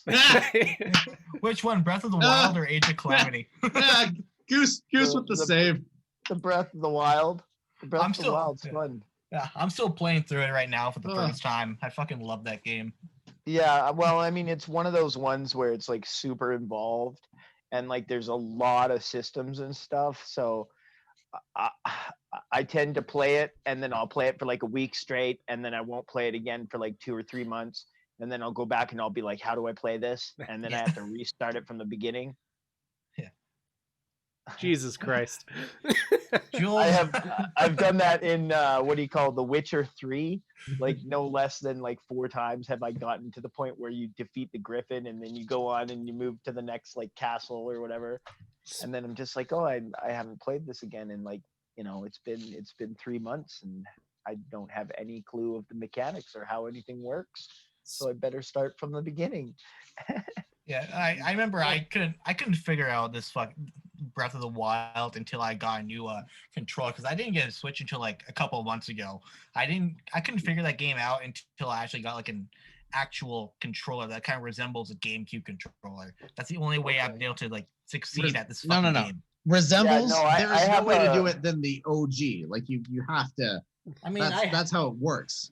I got one of I mean- these gimmicks here. This is like a yeah, it's a that, pro Oh, a pro controller. Nice. yeah, that's the one I But, have for like- Switch too. Fuck off with your Stadia controller. It's just Go his, straight it's to just his hell. batteries though. That's what I don't like is I have the actual like pro controller that was the one with the rechargeable gimmick in it. Okay. And it was like actually like a very nice like this one here you can kind of feel it kind of feels kind of cheap and stuff. Yeah. But that other one was really nice. Unfortunately, like I think I spilled a beer on it or something. Oh shit. And so like the buttons were all like jammed up yeah, so I had to throw it away and I was really upset about it because it was like $90. Yeah, Yeah. it's Yeah, annoying it how was- expensive these controllers get nowadays. Oh, for sure. It's wild. You guys, did any of you get one of the new Xboxes or PlayStations? No, Not yet. I'm not gonna even try Yeah. until like No, probably Crowder's April. too busy. Crowder's too busy sucking Stadia's dick. I'm way too cheap. Stadia. Yeah. Speaking of. Oh God, I no. can't. It's taken an hour and 15 minutes Yeah. for Crowder to try to sell Goose on Stadia. So Where's yours, partner? is anybody interested in getting Cyberpunk 2077 when that comes out in a couple days? I here? already am. For free. I don't want to pay for it. There we go. Keeps getting Well, delayed. Certainly not on fucking Stadia. Yeah. If anybody buys. Goose just buries Crowder's my Stadia dreams. simping. My dreams. The boyhood dream for Yeah. James Crowder is not coming true tonight. If Isn't that Is that the anybody, only thing? Is that the streaming only thing service? we had? Is that the only thing we had to do to get Crowder to stop with Stadia was to bring Goose on? no, my resolve cannot be broken. I will simp for Stadia until the end of time here. I don't know. Stadia is like a streaming thing, isn't it? So like, So it's cloud based, yeah. yeah. See, I can get behind that because like you get like weird lag and stuff going on. That's would be my fear anyway. I'm sure like it's probably not very noticeable. but It's pretty good. Like it's if anybody like I'm sure Blake has had bullshit with like PS4 remote play sometimes with like, Oh, yeah, I sometimes he has. Almost every time I stream, like I have remote the play PS fucks Now up. thing, and Yeah, when that I gets play lag. when I stream the games, then it's kind of dodgy. Yeah. like there's a bunch you can download. I I don't find know. the download Fine. titles on PS Now work way better than the shit you have to stream. I don't know what Stadia does on their back end, but the input lag is a lot less noticeable on Stadia than it is on like PlayStation Now. Like the other day, I beat Celeste on Stadia, and I feel if like there was any noticeable input lag, that would be a really hard game to get through because the platforming is so precise on Celeste. Have you played Celeste on PlayStation 4? I've played it on the Switch. I haven't played it on PS4, and I didn't Oh. notice like any difference between the two. Well, isn't Celeste like kind of like a 2D like platformer? It is. It's like a Meat Boy It's kind of it's thing. not really like it's not really like, you know, It's not like the graphical. requiring your it's not like requiring a lot of what's going Yeah. on. And So, and like, on the other one, I'm like sure like you could stream Super Mario Brothers 1-to-1 and you would not notice anything. But then if you go and you try and like stream something that's got actual like video, like graphics in it, that's going to be much more. which I was gonna bring up, because NBA 2K21 is also on Stadia as well. And if you had like any noticeable input lag, you're not making any shots because like it's all by button accuracy. I am just a simp for Stadia. I don't want to spend like $300 on like a new PS4 or anything, and it's a nice cheap way to play my games. But I mean, part of it is got to be if your PC is well equipped to run all of this shit, right? Not really. Like, as long as you have a Chrome browser, because it's all run off a Chrome browser. It's not run off of anything on a, like, people have been playing Stadia games on like their Samsung fridge, like, and it's and it's running just fine. Jesus Christ! But yeah, I can see you getting a Samsung fridge just to do that. Yeah. I would 100%. I would do that. I would stream from my Samsung fridge. But I'd really like to get one of those new PlayStations. I'll tell you. Oh, that'd be so really cool. nice. But like, I can't give in to like the scalpers. Right? Oh, no, I wouldn't do it that way. I'd want to go and buy it legitimately from like the store. Yeah. I'm very much of the mindset where like I didn't get an Xbox One until my 1S. The only reason I had an original model PS4 is because someone gave it to me, but I didn't invest in one until I bought a Pro. I like to wait a couple of years into the life cycle because they're always going to come out with one that's better. That's either more powerful. They've worked out all the kinks over the first couple of years. Like, I can hold off at this point, especially with a lot of these games being, if you buy the PS4 version, you get it for PS5 as well. Like Spider-Man, Miles Morales is like that. I think the new Assassin's Creed is like that. So I don't mind investing in these games now, playing them on PS4 and then replaying them, a couple years down the line when I have a PS5. Yeah, because like I think the one like thing that's stopping me from getting a PS5 now is like there's like no games for the PS5 right now that I really give a shit about other than Miles Morales, and I've already gone through it on my PS4. And which, yeah, by the way, there's amazing nothing, fucking game. Right now, there's nothing that you really can't do on the PS4 aside from like and if you don't have like an 8K TV, then it's like. Yeah, that's the thing is like I'd also like to invest play in like WWE 2K19 though on a PS5. Oh, that'd be hype. Probably fucking the load times are just gone. Yeah, I'd love to play the glitch fest that is fucking 2K20. Oh God, I miss that. I deleted it last week. Finally, I was just like, I have to accept this game sucks. It's just not good. That was the charm of us playing it every week, was how fucking terrible it was. How broken the Last Man Standing matches were, and Last Man Standings were the worst fucking gimmick. Like you could almost you're playing for like a good 68 minutes. Yeah. Yeah, I was playing with or like once you're down, the mechanic to get back up is like glitchy as shit. Yeah. I was playing Extreme Rules matches with my stepson the other night, and like some of the weapons started like glitching out and you can't touch them. Like they're there. You can't get new ones, but you can't pick this one out. Yeah, you could be the shittiest player in the world as long as you're good at like kicking out, like the kick out mini game, you're fine. Oh yeah, that's all it needs. I remember when we first started doing the Virtual Madness thing, like I was like a god at the kick-out game. And then somehow I just went on a steep decline, and I was just the biggest jobber. Well, that was because you went from streaming from your PS4 to streaming via remote play. So like, I wasn't doing that yet. oh, you weren't? Oh, okay. Not yet, no. Those games are terrible online. Like there's always like a noticeable amount of lag. Yeah. Like you just can't play it the same way online that you would if you were playing a buddy like that was at your house. Oh, it's so true. That was one of the downfalls of Virtual Madness, or the entertainment parts. When you get somebody with shitty internet like Blake or MK, and my internet's fine, okay? MK's Fine internet, when like no one else that might Lloydminster internet. Oh my god. Yeah. I miss MK and the Void internet. I've had people clamoring for a Virtual Madness revival. Yeah, I got somebody in my chat earlier asking about that here. Well, Yeah. I legitimately like reinstalled WWE 2K19 and started playing that again and was like, oh wow, like as soon as I like 2K19 is really decent. I was like the game looks way better for sure. Like the graphics are way better, and then like the only thing you're lacking, I'd say, is like there's a few moves in WWE 2K20 that I wish I could do, like the top rope, crazy inverted Hurricane Rana and all that stuff that's just like got added to 2K20 but wasn't in 2K19, but it's pretty few and far between.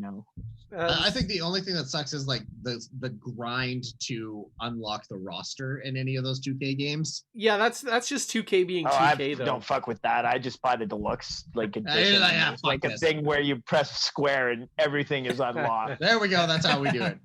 I also think the complete version is on PlayStation now. It is, yeah. So if everybody were to jump on that, we could revive Virtual Madness, and maybe in a less shitty way. I only have the heart for one cloud gaming service here. Oh god. God. No more.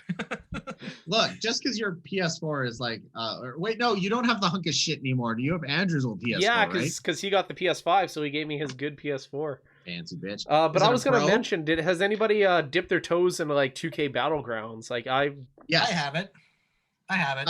Leo has it, and it's a lot of fun. Once again, it's the unlocking is a bit of a grind, like if you want more wrestlers, but other than that, the grind is fun because they kind of make it into like a story gimmick. I saw that it was like comic book based. It was. But yeah, like I saw that it was on sale for Black Friday, and I didn't pick it up just because I'm on like my anti-WWE kick right now. You so loser. It was basically the Into the Spider-Verse of WWE games. Okay. If New Japan released a game on Stadia, you'd be able to hear Crowder's erection. Oh man, yeah, just everywhere. What about that New Japan game? Fire Pro Wrestling World. Yeah, I have Fire Pro. That is God, so hard. That a fucking learning curve. Yeah. I was trying to play it last night, and then I went online to see like, oh, it has a bunch of DLC packs and shit. But like the DLC packs are like crazy expensive. Yeah. Yep. Like legit, like if I wanted to go and like I've got the base game, but like I think there was like a $60 season pass. And then there was like an entrance creator and a parts creator, and those were like all like $30 a piece. Yeah, what the fuck? Like I'm not fucking dropping $200 on this. The game Advance looks like game it's here. made for Super Nintendo. Yeah, I know. And don't play that game online unless you want to get absolutely fucking destroyed. Oh, it's so hard. Like I can't like I played it on the Game Boy Advance like lifetime ago. And I can't go back to it because I'm so used to like the WWE style of video games, and this just wrecks me every time. Fellas, you're gonna have to excuse me for a minute. I have to go use the bathroom. Oh, be my guest. Ben. All right. Now the question remains: does Goose come back? Yeah. Sorry. At 90 minutes, have we lost him? Sorry, guys, my internet cut out.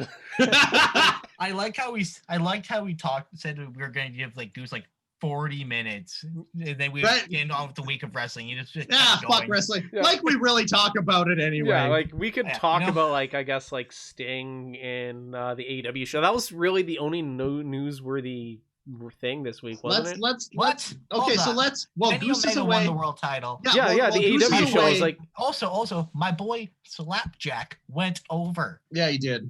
Good Yeah, for. he did. And I like that Slapjack. Reckoning immediately got unmasked in her match. Yeah. So. You And mean then to tell me lost. Reckoning was Mia Yim this whole What a fucking shock. time? I can't believe this. Kayfabe is dead. Let's just ignore when the referee was like calling her Mia when she was having like her seizure or whatever the fuck that was last Right. month. Yeah. And then I love that Slapjack goes over and then Reckoning loses. Just a job.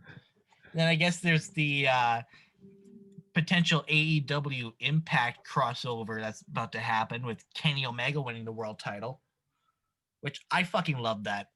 We were wrong. We were wrong. Holy shit, we were wrong. Yeah. That was a twist that I was not expecting. Honestly, it was so subtle too that like, because like the Don Callis thing was like what, 2 weeks ago? About more or less, yeah. So then all of a sudden he shows up again and it's like, okay, now we're world champion. I kind of hoping, yeah. Crowder, stop showing off with your balloon weights. Yeah. I love how Goose just came back just to see watch Just- Crowder. I apologize. Somebody redeemed that into my Twitch chat, so Goose made it back just in time to watch you chest press your balloon weights. that's right. Yeah, just me doing my Rich King cosplay right there. So, anyways, I think we were gonna talk about really the only major thing in wrestling was the AEW show. I feel. Yeah. Yeah, I feel like that was the big thing in wrestling this week, and I think it boils down to the Sting debut and the title change. And at 90 minutes in, Goose, I'm pretty sure you're strapped in for the ride till the end. So Yeah, we got about half an hour here. Okay. Yeah, no, I watched the highlight video of big return of Sting. I think it's pretty cool, but like, is he gonna wrestle? I hope not. I think he's going to, because Why else would he be there? It's not why, even why that. else would he do that? To What's been sell blowing up? T-shirts. What's been blowing up on Twitter though is AEW has posted his in-ring stats, and no other manager or mentor has a win-loss record posted. They've made a win-loss page for Sting. So everybody's concerned that they brought him on to be an active wrestler. I hope they do not. Okay, it's not like Sting would be like wrestling every fucking week though. Like I'd imagine like his bumps will be very limited. Well, it all depends on how knackered his body actually is. Like, Well, I mean, yeah, because Blake, your boy Seth Rollins there kind of fucked him up a while back, and I mean, okay, Sting himself has acknowledged that was his own fault. Well, I don't think it actually was. With the one guy there, so maybe he's gonna wrestle with Darby Allin. yeah, that's Maybe. one thing that I could see, maybe like a tag thing with Darby. I don't know. I just, like I say, like I think that's a whole lot of fucking hype for somebody's manager. Yeah. You know. yeah, like, like a lot of hype. And like, I feel like, not that they take their cues from WWE, but that is like AEW's fastest moving shirt of all time. It was like, I don't know. It was kind of like when NXT signed Samoa Joe, and like the next day, all of his merch was sold. Yeah. Like it's the like they were saying one of the fastest moving shirts on like Pro Wrestling Tees and the AEW shop. So I feel like they're gonna do something to capitalize on it. Yeah, like I remember I was during that tag match right before Sting came out. I remember I didn't get much sleep the night before, so I accidentally dozed off. And when I woke up, I just saw Sting staring at Darby Allin. I'm just like, wait, what the fuck? What the fuck did I just miss? So you're like, maybe I dozed off and this is all a dream. Like, Yeah. I could only see like maybe they repurposed that blood and guts match for the Nightmare Family against Team Taz, and maybe Sting's involved in that, but Maybe. because that would kind of hide where Sting doesn't actually really have to wrestle. He could do like a lot of plunder and gimmicks. You know what? Low key, I'm gonna say this right now. If this is the feud that he's involved in, I expect this to be terrible, but I want Sting versus Taz. Jesus. That's my dream match out of this. Give me Sting Oh, versus no. Taz. Taz just choked out Cody Rhodes on TV. I believe that's literally all Taz can do at this point. That's Yeah, fine. because like I'm pretty sure he like Taz is not like physically able to bump. No, his neck is just Yeah. fucked. Like, Yeah, no bumps. It's Yeah. fine. It's fine. but It'll what be a way an to overbooked mess, a bunch of run-ins. It'll be like when TNA did Sting versus Hogan, and like Hogan couldn't bump. But what a way to pop a rating. Like, that was right before the world title match. So that was brilliant on AEW's part to try to retain the audience for that. Right? Like here's Sting. Yeah. And then here's the world title match. And then AEW flips the script on everything we called last week on the show and fucking put the title on Kenny Omega. I fucking love that match so much. I love the ending even more. Because I mean, I kind of going on with Don Callis. Like he's saying that they're going to be on Impact to talk about it on Impact Wrestling. Yeah, they are. Like, is Impact and AEW, are they now like in cahoots? Are they forming like, you know, the 2020 fucking alliance or something? Right? I don't know. I think it's like something along the line of that. Like, I remember thinking like, holy shit, we're getting like a modern day invasion angle or something. Yeah. Like related to it. Like as close as we can get to that. I think they're intentionally fucking with the dirt sheets right now too, because everybody's reporting something different right now. It's like, oh, we're expecting, you know, a lot of crossover talent, and then some places are reporting, oh, that's not really expected to be a big deal. The one constant that keeps coming up though, Well, you is would Gallows hope and it's going to Anderson. be a big fucking deal. It's the last thing they talked about on the wrestling show. Yeah, right. Like you would think. Like, The people that keep coming up are Gallows and Anderson on AEW. Like other than like the Kenny Omega Don Callis angle, that's the one consistent that seems to keep cropping up in the dirt sheets. And like I said, I think people are intentionally feeding people incorrect information to keep everybody guessing. Well, so there's I don't know. definitely Everybody a watch lot of, Impact and like- find out. Like there's a few like Impact guys that would be cool to see on AEW. Like Gallows Yes. and Anderson would be the top of the list. Like, And for- you got for- This is my machine- dream. This is machine my guns, fucking right? dream scenario because I sit here and sing Impact's praises every goddamn episode. I do like how like last week for our hot takes we did like our favorite cross promotional matches. And then all of a sudden, Now there's a cross promotional thing going on. yeah, now there's an AEW Impact thing going and on. now Yeah. I'm kicking myself in the ass for not suggesting FTR versus the North. Yeah, right? We all keep accusing each other of supporting the Illuminati, but the truth is, like, the Dad Bod Squad pod is the Illuminati. Right? Yeah. Wink. We told you all boy. something was gonna happen. We slid it in there real gentle, just a nod, and you all fell for it. Now we Sucks. Just gave you the just the tip. Yeah. And that's the big news in wrestling. I mean, we've got enough time that we could probably we don't have time to run down the entire shows. This was an all Goose episode, which is totally what we were aiming for. Any other... Although with how unprepared we all usually are, we expected like, yeah, it'll be like 40-ish minutes and then we'll get to the bulk of the show. And then 90 minutes later, it's like, oh shit, we're still talking to Goose. You know, I'm Oh, happy sorry, that fellas. I like. Oh, don't be sorry. I'm personally happy that that lasted because I didn't watch anything for like 2 weeks in a row. So Well, I purposely went out of my way this week to watch some like current and up-to-date wrestling so I can talk about it with you fellas. Oh, we appreciate it. Unfortunately, I fucking fell asleep a bunch of times. that's what Monday happens Night when you watch Raw. was bad. Because that's Like, wrestling these days. It took me a few tries to get through Raw for sure, and then yeah, AEW was a little easier going down, but there was also some stuff on that show which was I don't know, like I actually like I was very curious to see some of the new things that I haven't seen before. Like I wasn't familiar with the ladies that were wrestling on AEW, but I thought it was good. do we have any other anything major happened on like SmackDown or Blake was probably the one that Roman Reigns watched. continues to be great. Yes, Roman Reigns is the GOAT. Ricochet wrestled Slapjack. Yes, Yeah, yeah. we Blake's boy.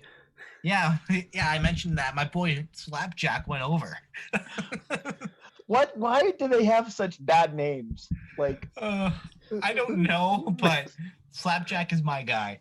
Him and T-Bar are my guys. Yeah. Blake Cannon has the like irrational love for Retribution. I'm sorry to say this, but like a guy named Slapjack who's teamed up with a guy named T-Bar, it sounds like the sort of thing that comes out of the MPW locker room. The next member of Retribution. The next member of Retribution, Riot Roth. Ah! Oh, that's the comeback of the century. Holy shit. Yeah, we got some bad names. I can see Propane being recruited. Ah! I'll never forget my first name that never saw the light of day, Cannon Balake. Oh, Balake. Yeah. I remember like Massive wanted, or Booker Man, sorry. Oh. Kayfabe is dead. Fuck. Yeah, I know, right? I blew the act.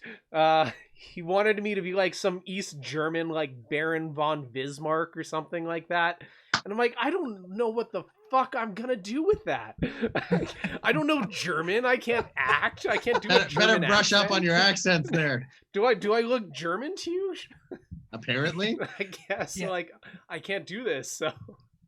You know, the worst, like, if you had to embrace that gimmick, it would have been a matter of months before somebody was convincing you to get a Hitler mustache. Oh, absolutely, yeah. Like, I don't know. I think as soon as you were like, yeah, okay, I'll do that.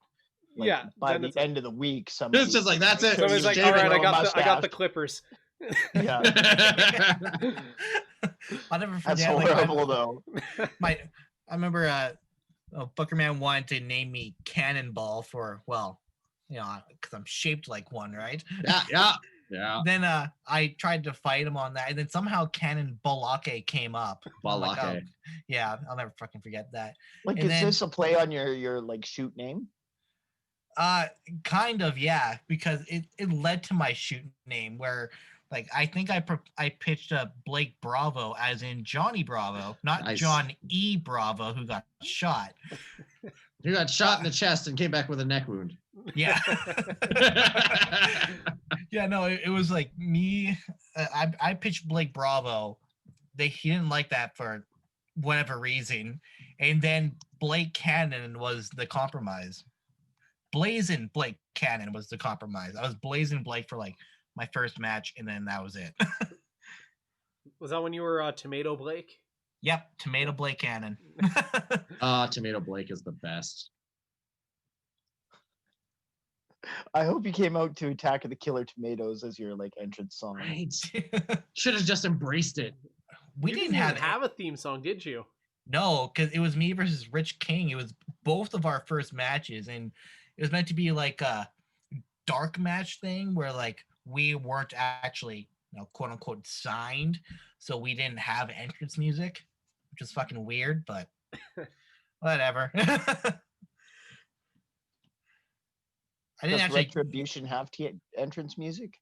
I think they did now. Yeah, they do. Like for their first time match, I don't think they did they? For the first bit, no, but I think they have it now. Yeah. So what's all our favorite name in Retribution? Oh, that's tough. T-Bar or Slapjack. I might have to flip a coin. I'm gonna go with Mustafa Ali. Yes, because that's an actual name. Because that's a real person name. Because an actual human has been named that. Okay.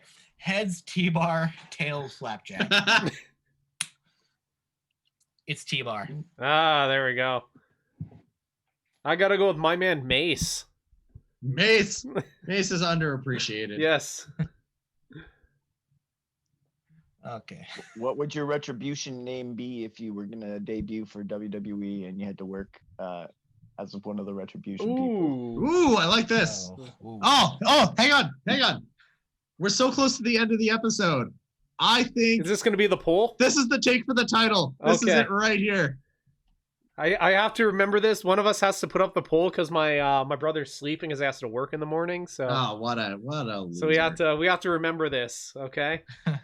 Somebody scribe this down. All right. And if all else fails, I just go back on the video on demand here. Okay. Jules, you're up. I'm putting you on the spot. Putting us yeah. And then you on can the delegate hot who seat goes there. next. This is like Okay. This is I get to kindergarten play. rules here. I get to play pass it on. Yeah. What was you know what? I'm gonna go with I still remember the week that I did my intro and gave everybody terrible Retribution names. And I happen to remember that mine was Face. I was like, what was I? B-bar or something? I don't remember anyone else's. I'm not gonna lie. But I remember my own because I'm that guy.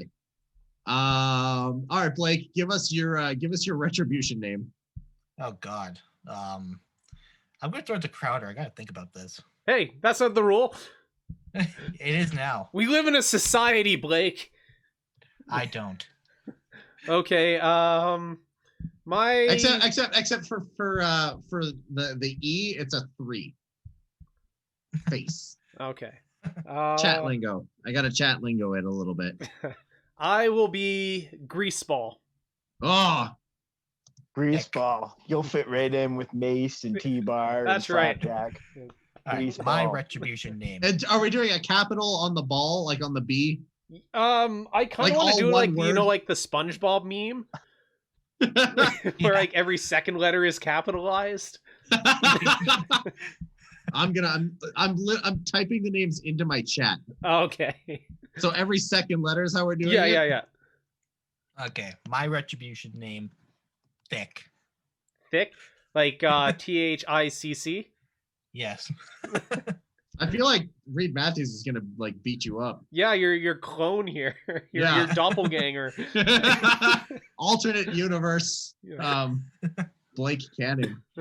And then last but certainly not least, our illustrious special guest needs to give us his Retribution name.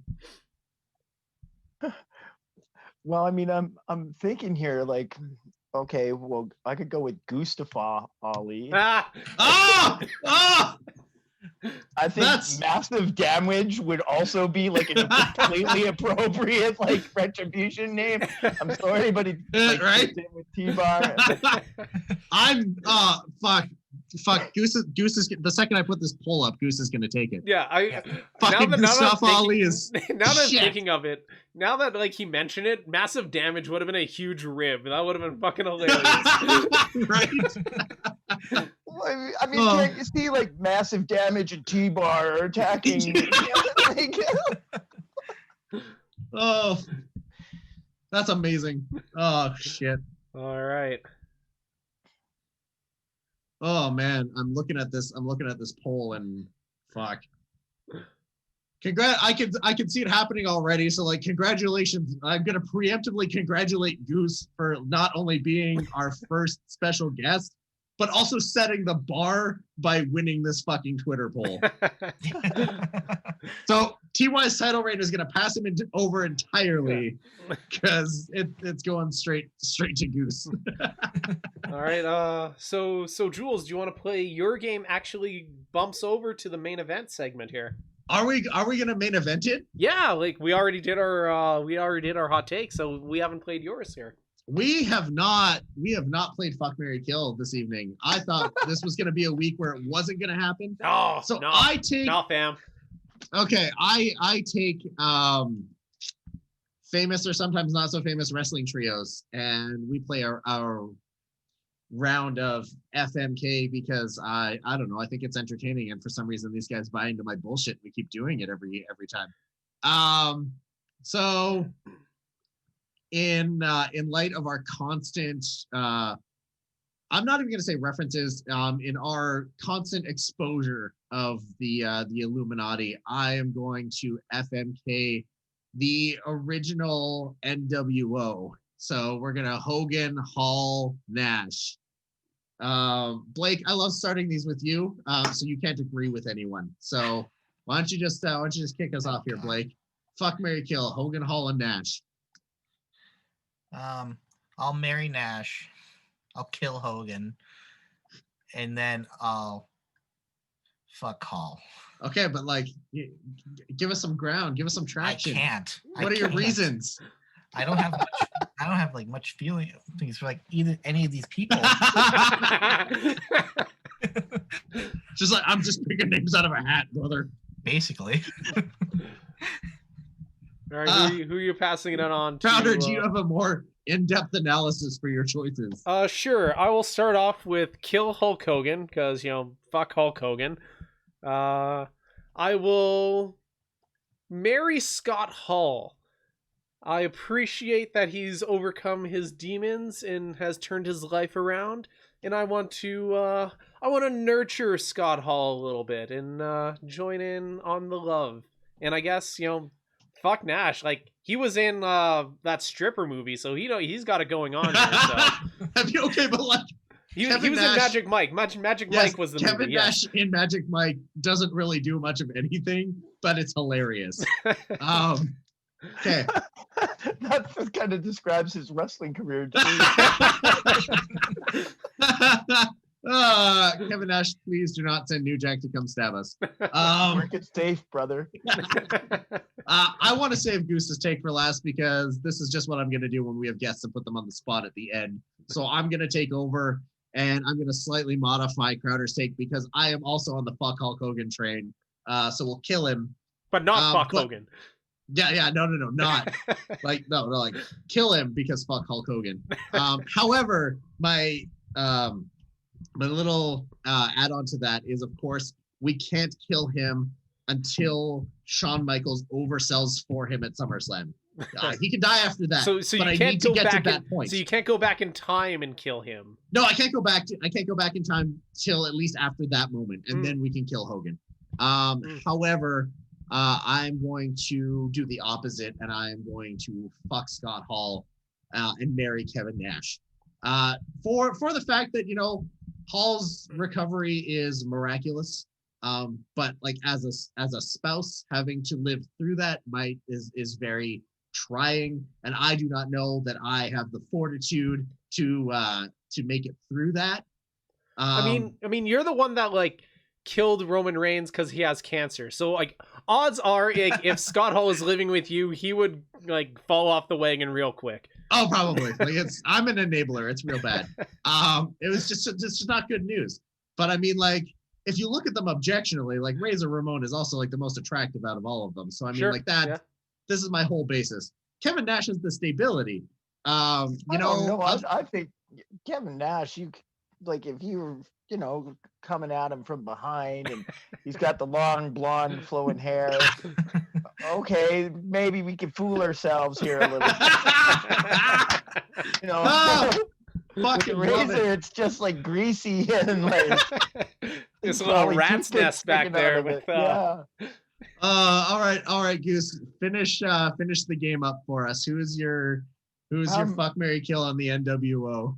Well, like I just said, getting kind of randy thinking about it. I'd be hooking up with Kevin Nash. I would probably marry Scott Hall just because I feel like he would enable my bad drinking habits, which would be kind of fun, I guess.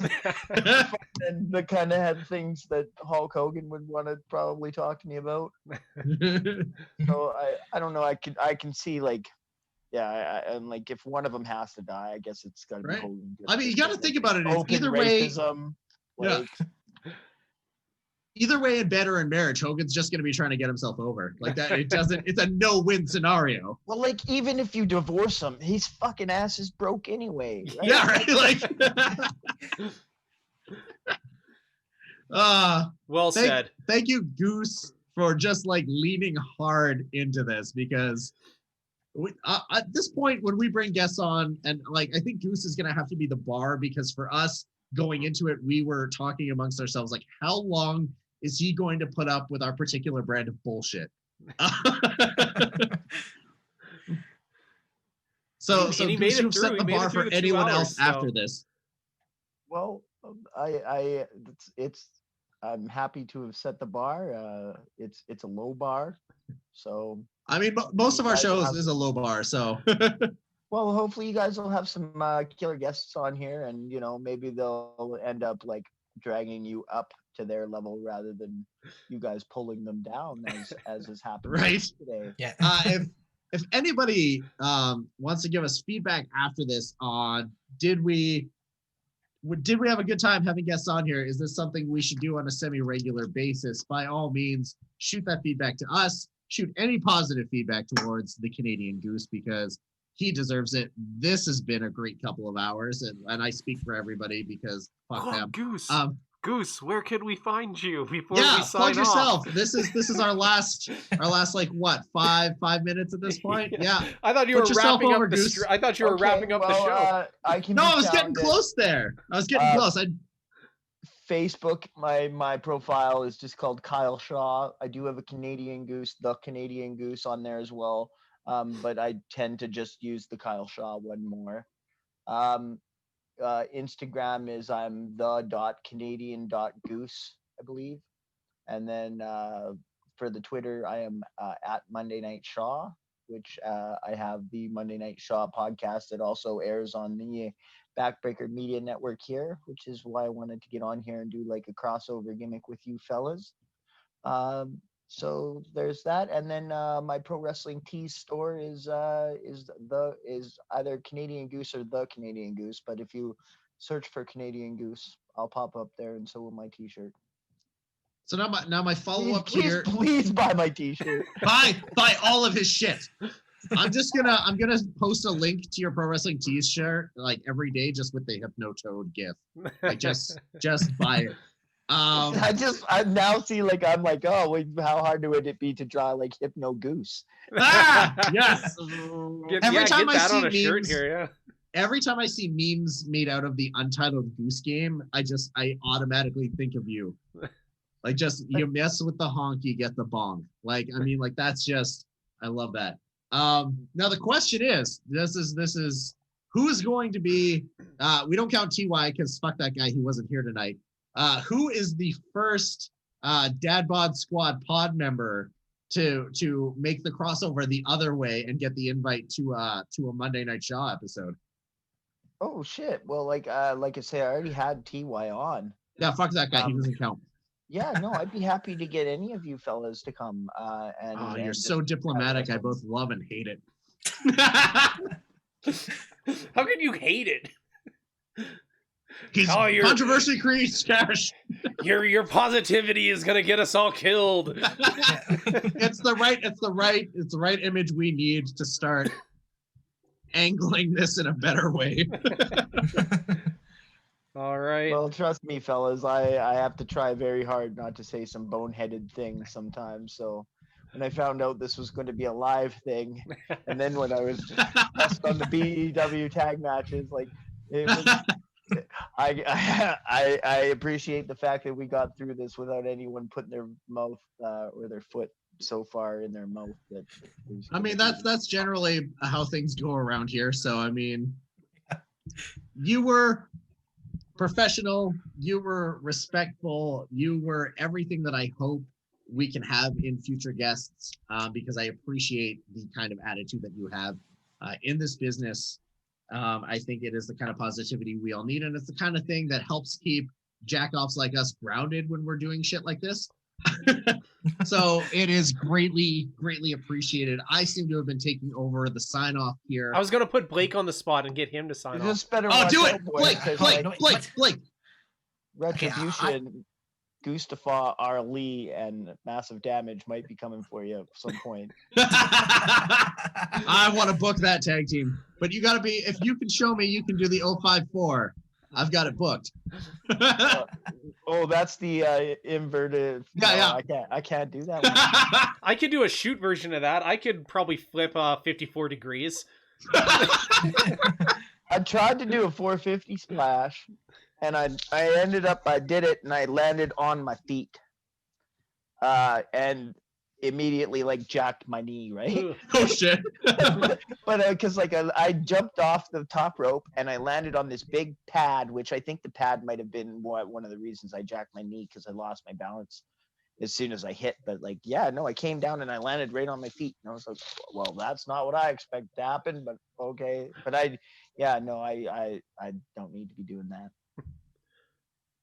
I'll get hurt. Yeah. All right, Blake, take us home. Okay, I got a shut the fuck up text from my parents, so I might get someone else to do it. I love when we run long enough for you to do this. No, you embrace it. Embrace it. Do it. No. Embrace the hate. No. Sign us off. No, I can't do it. Fine, I will sign us off. I want to see Blake bows up to his father and his mother, and they just come down in their pajamas and they start having this big hot fucking argument right in front of us all. Goose, you are more than welcome to come back and book angles on the show. Blake ducks a big time. double clothesline and then hits them both and takes them out. All right. All Blake. right. On that note, I guess Blake will pass it on to either me or Jules. Who do you choose? Who's gonna sign it off? Crowder. All right. So you have been listening to the least professional wrestling podcast, the Dad Bod Squad Pod. I want to thank our esteemed guest, the Canadian Goose, for joining us tonight. Always appreciated. And join us next week for more rip-roaring shenanigans. Maybe we'll watch wrestling, who knows. But most assuredly, we will talk about the Illuminati and New Jack and QAnon with some wrestling discussion, some Stadia discussion thrown in. Thank you, everybody. We love you all. Have a great night.